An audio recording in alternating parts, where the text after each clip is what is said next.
Assalamualaikum warahmatullahi wabarakatuh. Waalaikumsalam warahmatullahi wabarakatuh. Ya, ini adalah podcast Esai Scholar Show. Berusaha untuk mendiskusikan tentang masalah linguistik, pendidikan, sastra, kajian budaya dengan asyik, santai, dan yo. Oke, di episode pertama ini ada tamu spesial yang datang jauh dari Medan. Seorang dosen sastra Inggris dari Universitas Sumatera Utara, Bang Rahmat Syah Rangkuti PhD. Yes. Kau bilang PhD-nya beri lagi?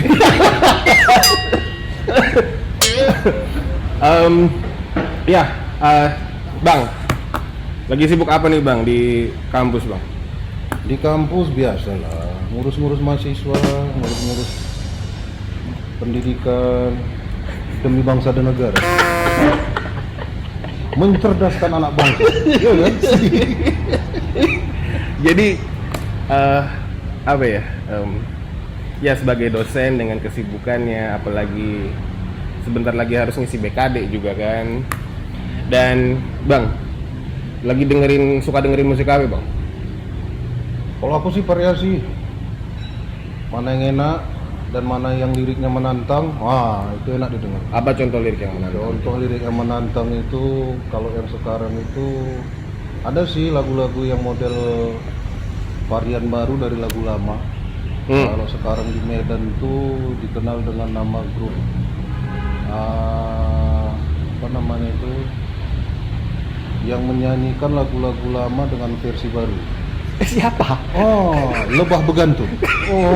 Keren namanya kan, Lebah Begantung. Betulnya sih lagu-lagu lama tuh saya, bro. Tapi kemudian mereka buat sedemikian rupa sehingga lebih menarik.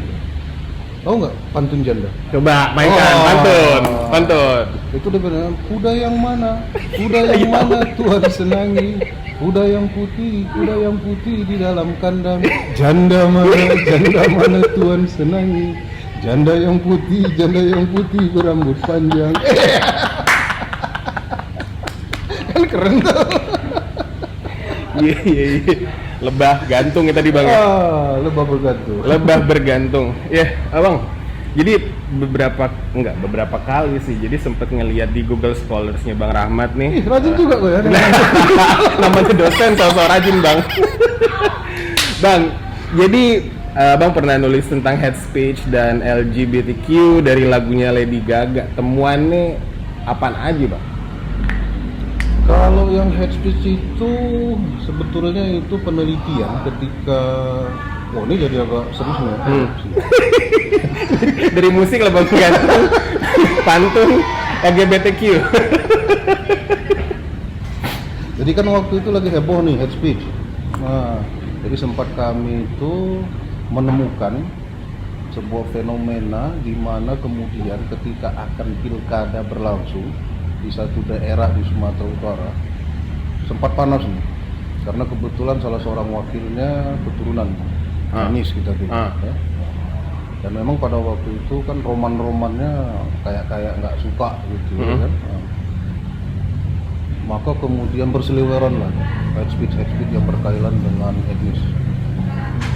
Kita turun ke lapangan untuk melihat kira-kira gimana nih nanti pilkada, rusuh atau gimana nih. Oke. Nah, apalagi secara data bahasa baik dari media sosial, dan ketika kita turun ke lapangan nanya nih sama masyarakat, itu rata-rata gila bro, sampai keluar kata-kata kalau menang dia berdarah-darah kampung ini.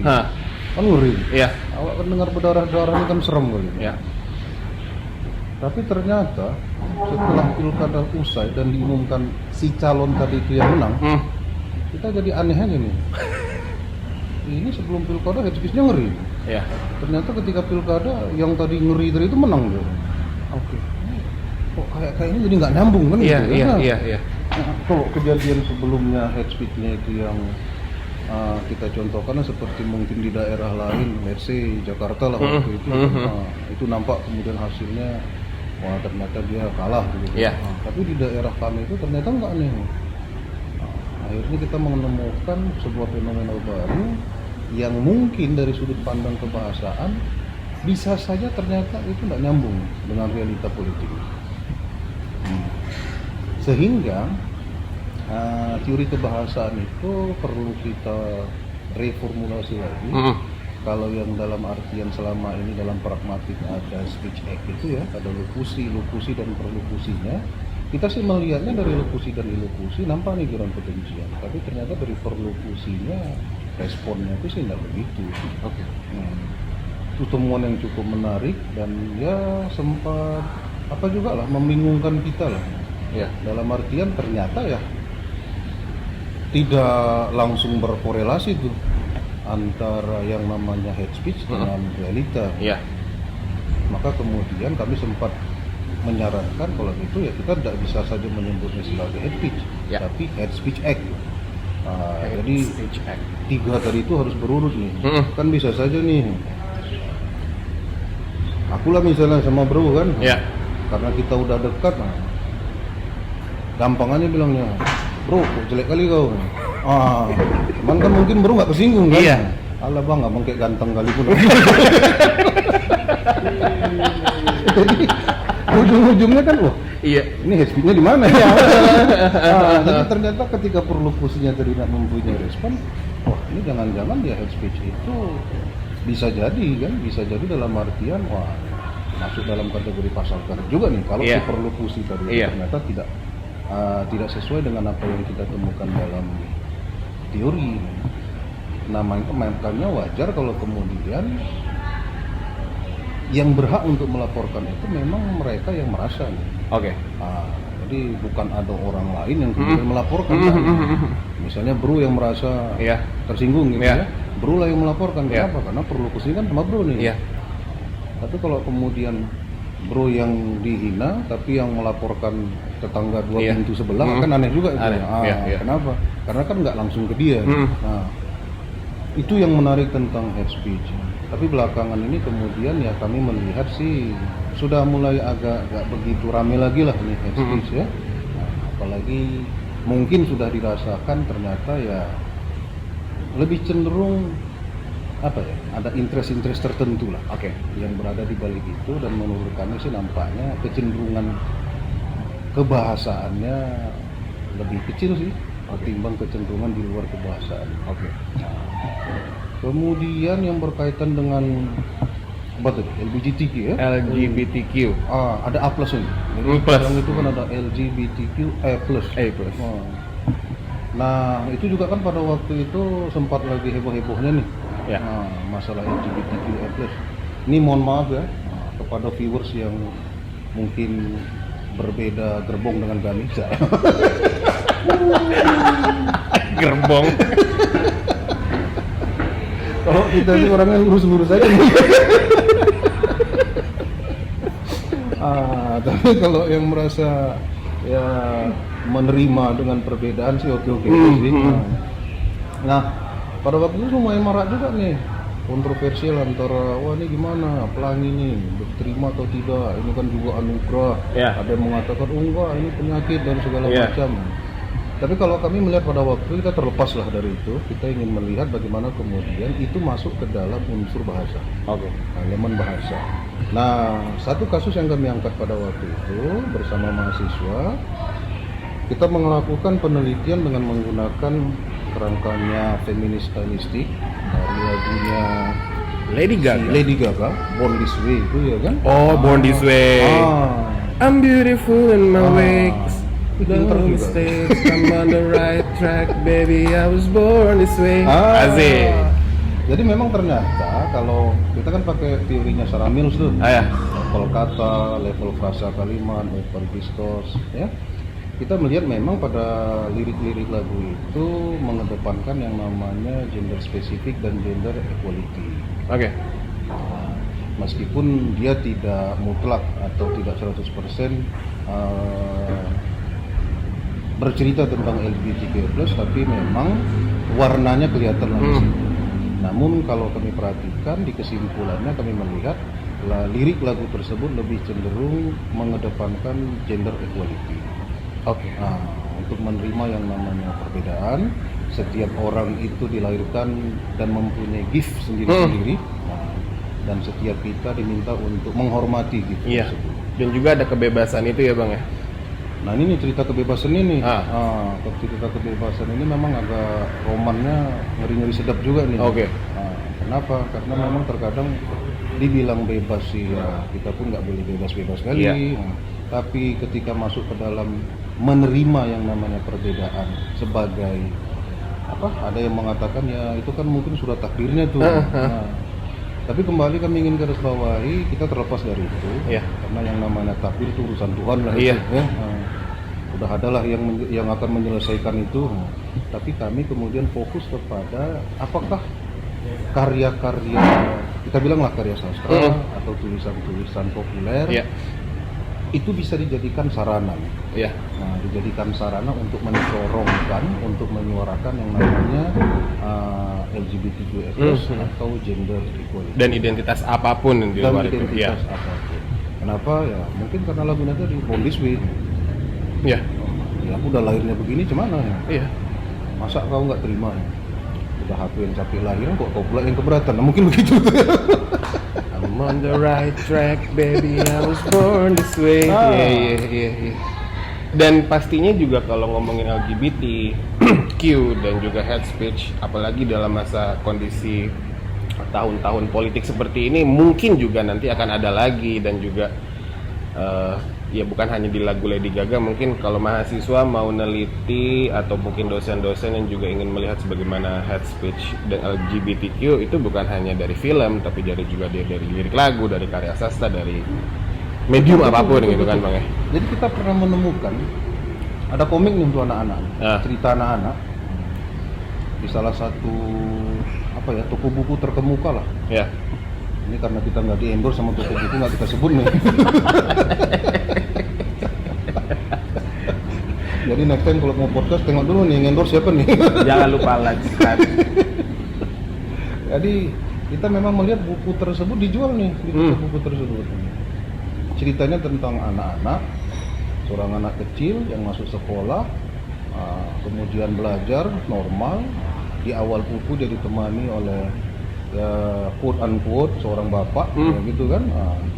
Nah di akhir sekolah ketika ya kayak kita lah ada graduation day mungkin ketika graduation day mereka berfoto, nah mulai tuh Nah itu dia tuh, ternyata yang disebutnya papa dan mama malah sama papa dan papa. Dan itu masuk ke buku cerita anak-anak.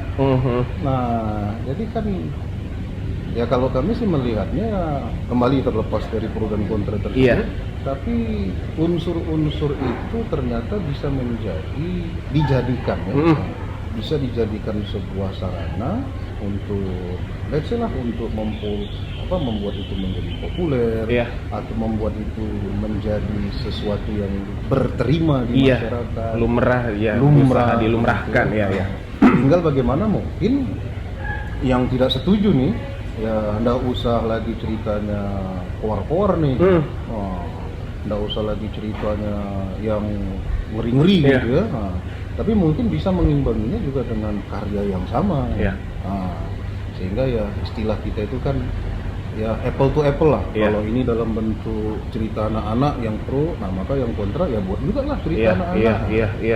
Sehingga dia bisa terlihat bagaimana kemudian cara menyeimbangkannya atau cara untuk mengcounternya itu juga melalui unsur kesusastraan dan unsur kebahasaan.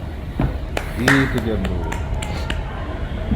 Jadi ya buat kita sebagai dosen dan juga mahasiswa harusnya lebih kritis ya melihat ada sebuah identitas yang untuk melihat sesuatu itu pastinya dengan selalu mempertanyakan ya bang ya. Betul. Mau apapun itu, mau yang pro atau yang kontra, selalu mempertanyakan apa yang terjadi di sekitar kita dan tidak menganggap itu sebagai sebuah kebenaran.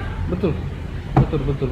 Karena kan memang fungsi kita sebagai orang bahasa itu kan deskriptif ya. Kita kan kalau sudah deskriptif ya kita mendescribe. Kita kan bukan ranah kita preskriptif. kalau tadi misalnya kedokteran ya preskriptif Ren. Yes. Saya misalnya demam nih, berobat ke dokter. Dokter nulis resep nih. Prescribe. Ini kan prescribe nih. Iya. Dia nulis resep. Nah, tolong Pak, ini ditebus nih ke apotik. Maka kan obat yang kita beli di apotik itu kan berdasarkan resep yang ditulis dokter.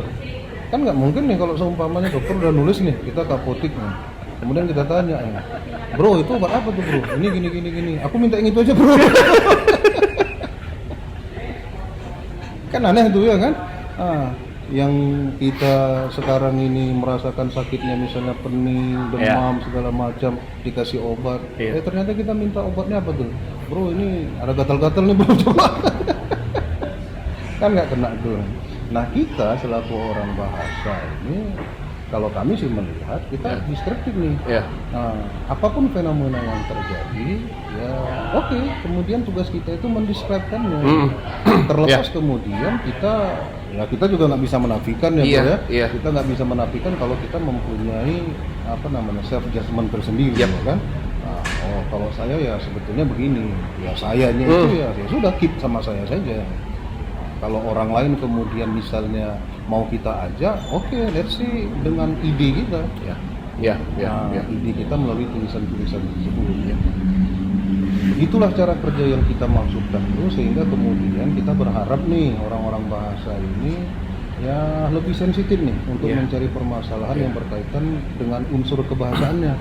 Polemik-polemik di luar kebahasaan mungkin itu bisa dijadikan nilai kontekstual. Nah, kenapa ini terjadi, bagaimana ini terjadi, gitu ya. Tapi kalau kita sih melihat dari sudut pandang kebahasaannya. Itu bro. Nggak berat kali kan bro? Enggak lah, enggak. Karena berkaitan sama keseharian kita gitu kan. Ya memang nggak bisa kita take it as a granted gitu.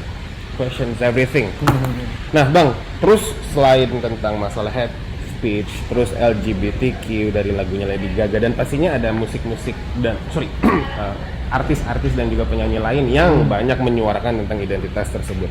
Nah ada satu lagi nih Bang, jadi saya ngeliat di Google Scholars Abang nih ya, ada Abang meneliti tentang non-verbal communication by autistic children. Nah, itu hal yang banyak orang tua sekarang itu yang mungkin denial kalau anaknya itu autistik.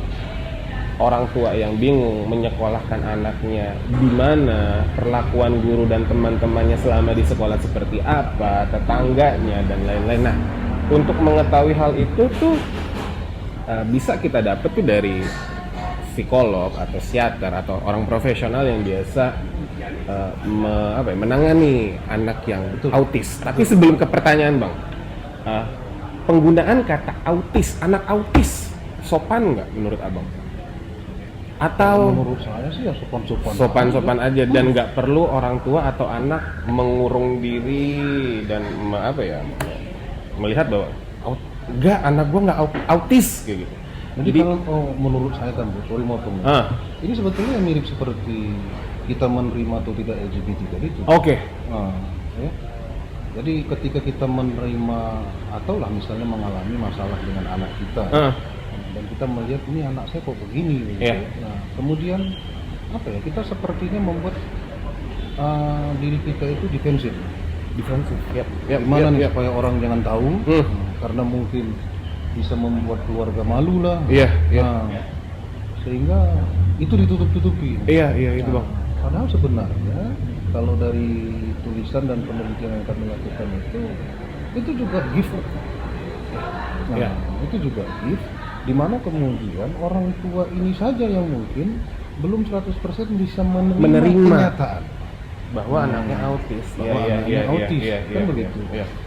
Ditambah lagi apa mungkin bro ya, dogma yang selama ini tertanam di benaknya orang tua, seolah-olah kalau anaknya autis, mohon maaf ya, idiot nih. Wah ini autis, idiot nih. Padahal kan nggak begitu cara kerja kita memahami autis itu.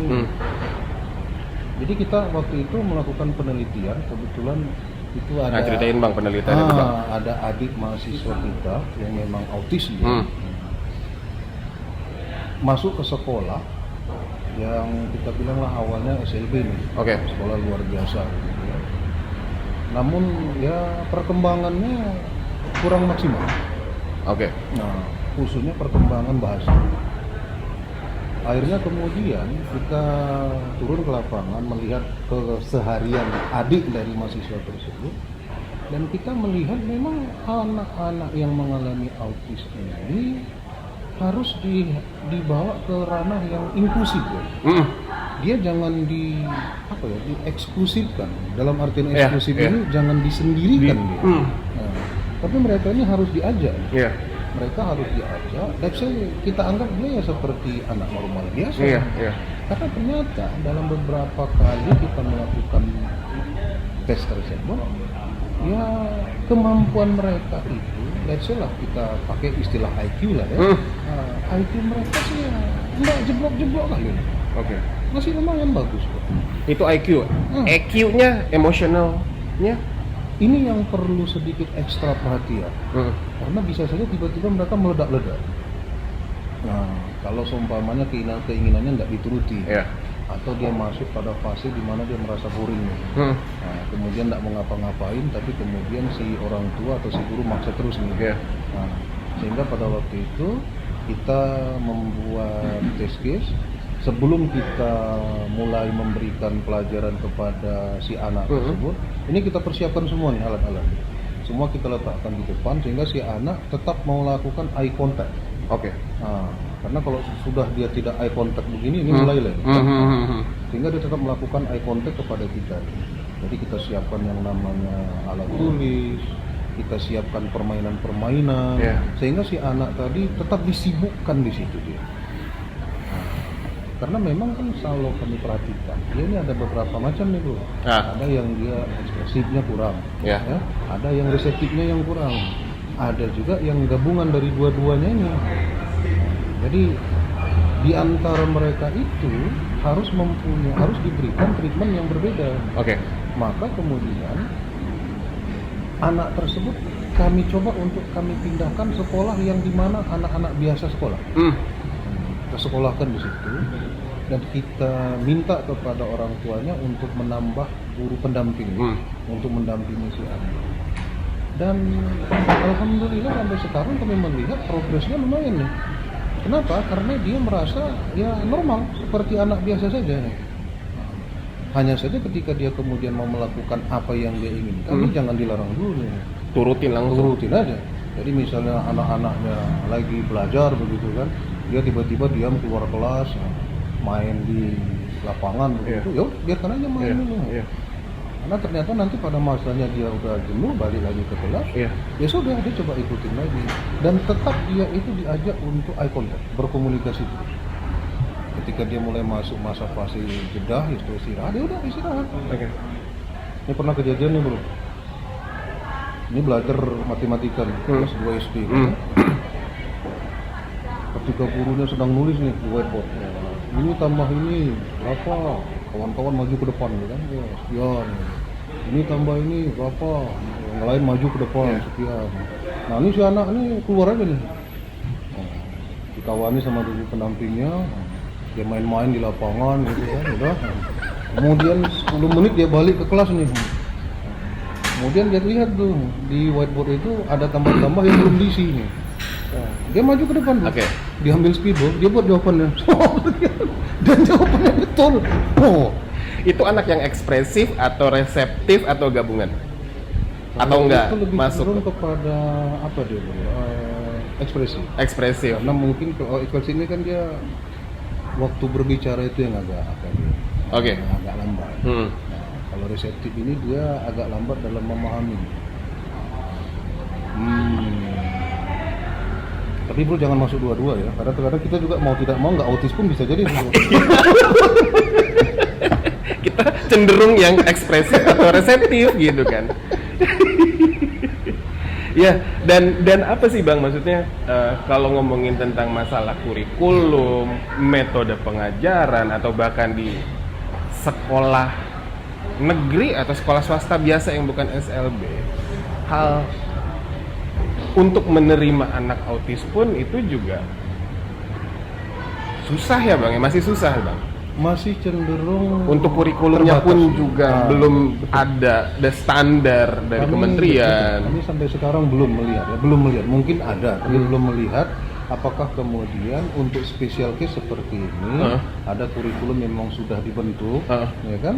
Atau ada apa namanya treatment yang memang sudah berstandar. Gitu. Iya. Sehingga ketika ada orang tua, let's say mengalami masalah seperti tadi atau gift seperti yang tadi kita bilang itu, orang tua nggak bingung lagi nih, ini anak saya mau saya kemanakan gitu. Jangan kemudian si orang tua beranggapan ketika si anak tadi mendapatkan gift, ini orang tua merasa, waduh gawatlah masa depan. Iya. Jadi apa anak aku ini? Nah itu yang maunya kita hindari dan kita beri pemahaman kepada orang tua bahwasannya hal seperti itu ya biar bagaimanapun kan ada jalan keluarnya. Iya pasti. Nah dan kita selaku orang bahasa mungkin perlu melakukan penelitian lebih lanjut. Gimana sih secara akuisisi, pemrograman bahasa, kemudian pengajaran bahasa yang bisa kita khususkan nih kepada anak-anak yang masuk kategori autis tadi itu.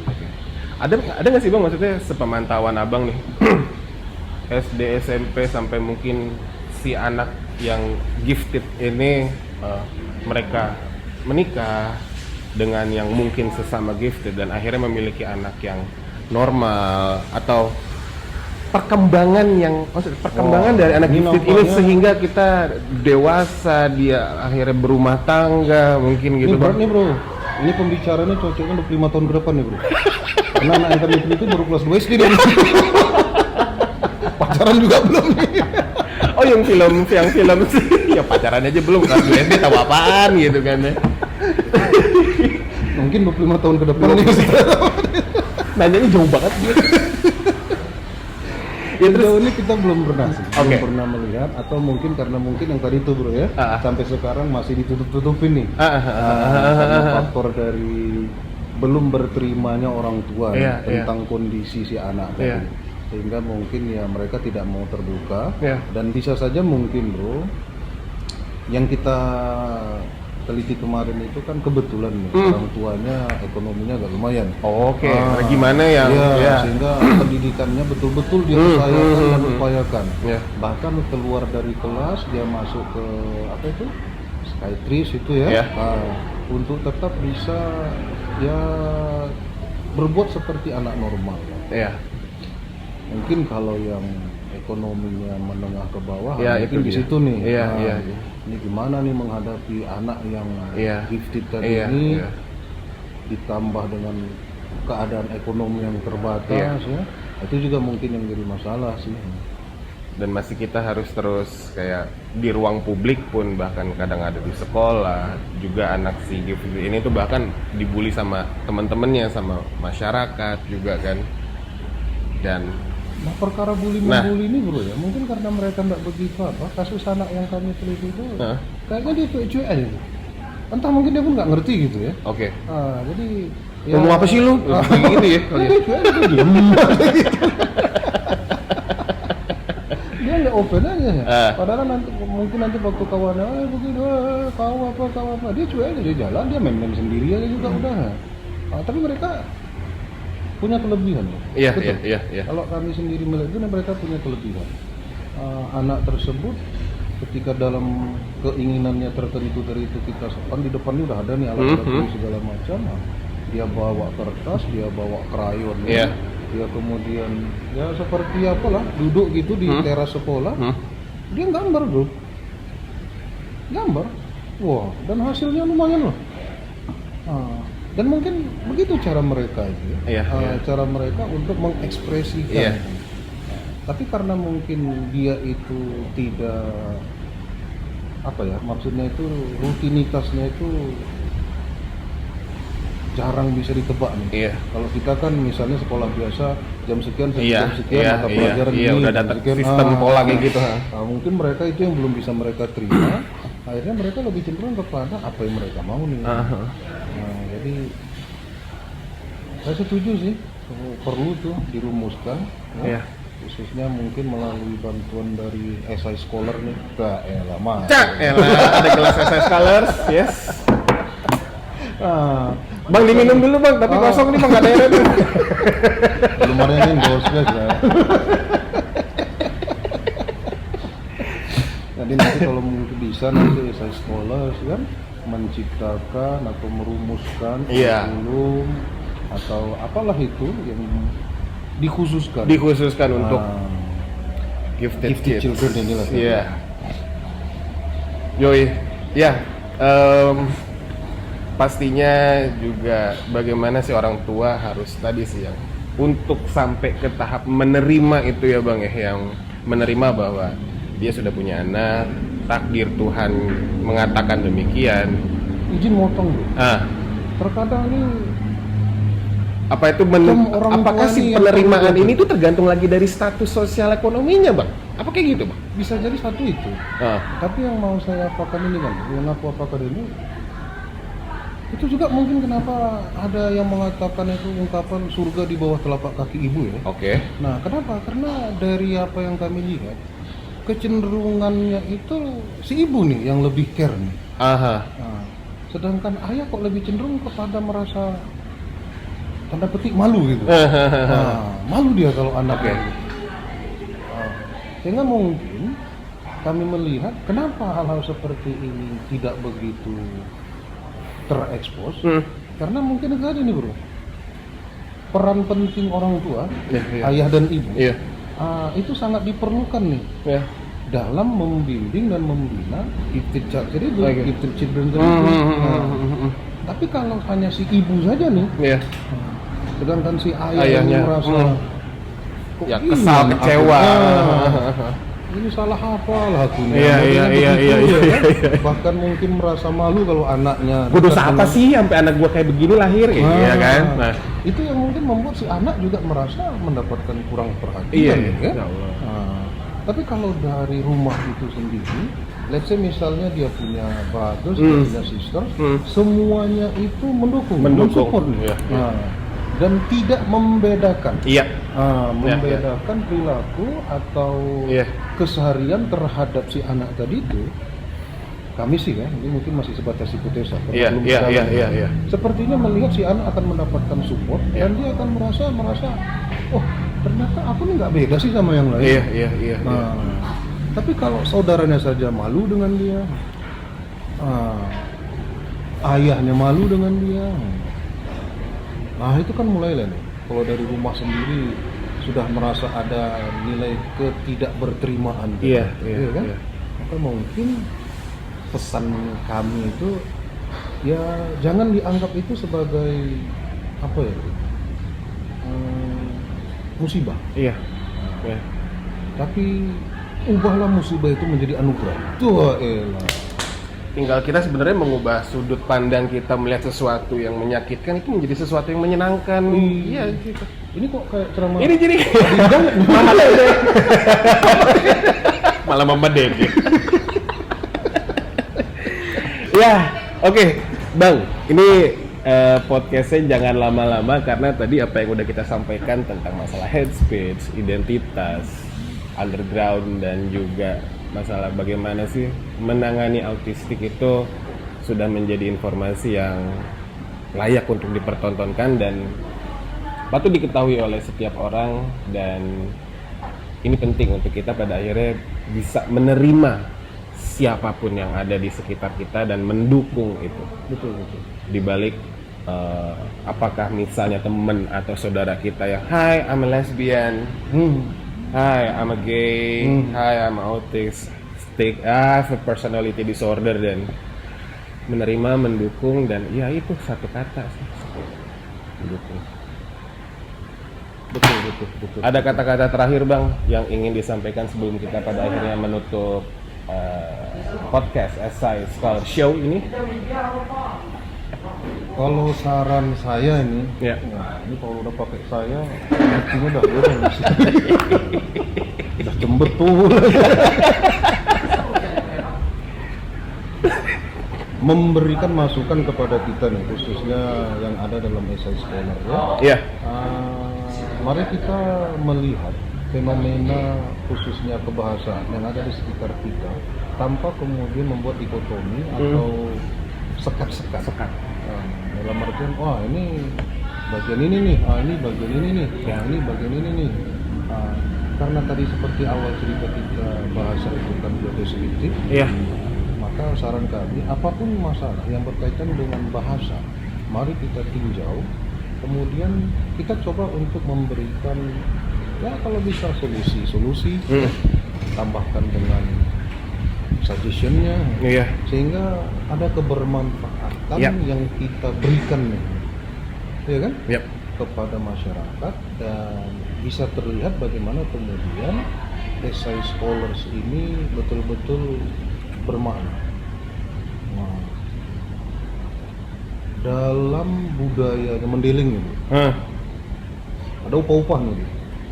Aku pun tak tahu lah kalau upah-upah bahasa Bali ini. Jadi biasanya ada acara berikan semangat nih kan Bu. Itu ada talam lah, wadah itu. Nah, di situ ada ikan mas. Nah, Semacam kayak tumpengan gitu nasi kuning gitu bang? nah model begitulah. Oke. Tapi dia ini enggak, ini memang nasi putih nih. Oh oke. Nasi putih, ada ikan masnya, ada udangnya, ada beberapa item lain lah ya. Dan di situ ada garamnya nih. Oke. Aku ngambil nilai filsafat garamnya nih. Jadi ketika ditanya kok mesti ada garam nih? Iya. Ternyata secara filsafatnya itu dikatakan karena garam ini diperlukan. Set nomor 1 di dunia pun itu makanannya lah akan dikatakan enak Kalau nggak pakai garam. kalau nggak pakai garam. Nah, kita selaku SS scholar bisa nggak jadi garam itu? Oke. Oh, dimana kalau kita nggak ada orang nyariin kita nih. Oke. Oh. Debt kolektor.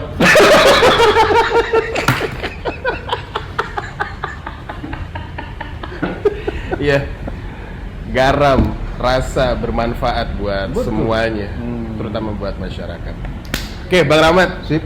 Terima kasih banyak. Semoga Sama-sama. Bang Rahmat sehat-sehat dan semoga Amin, amin. 2-3 tahun lagi Bang Rahmat menjadi seorang profesor dari Universitas Sumatera Utara. Amin. Amin. Dan oke, sudah dulu sahabat Esai Scholars. Jangan lupa subscribe, like, and share channel ini, dan jangan lupa komentar, dituliskan, disampaikan informasi apa sih yang kalian butuhkan, dan juga siapa sih narasumber yang ingin kalian saksikan di episode kedua nanti. Oke, sampai jumpa semuanya. Semangat untuk belajar, jangan nakal, dan tetaplah menjadi individu yang bermanfaat. Terima kasih banyak. Assalamualaikum warahmatullahi wabarakatuh. Waalaikumsalam. Salam esai bro.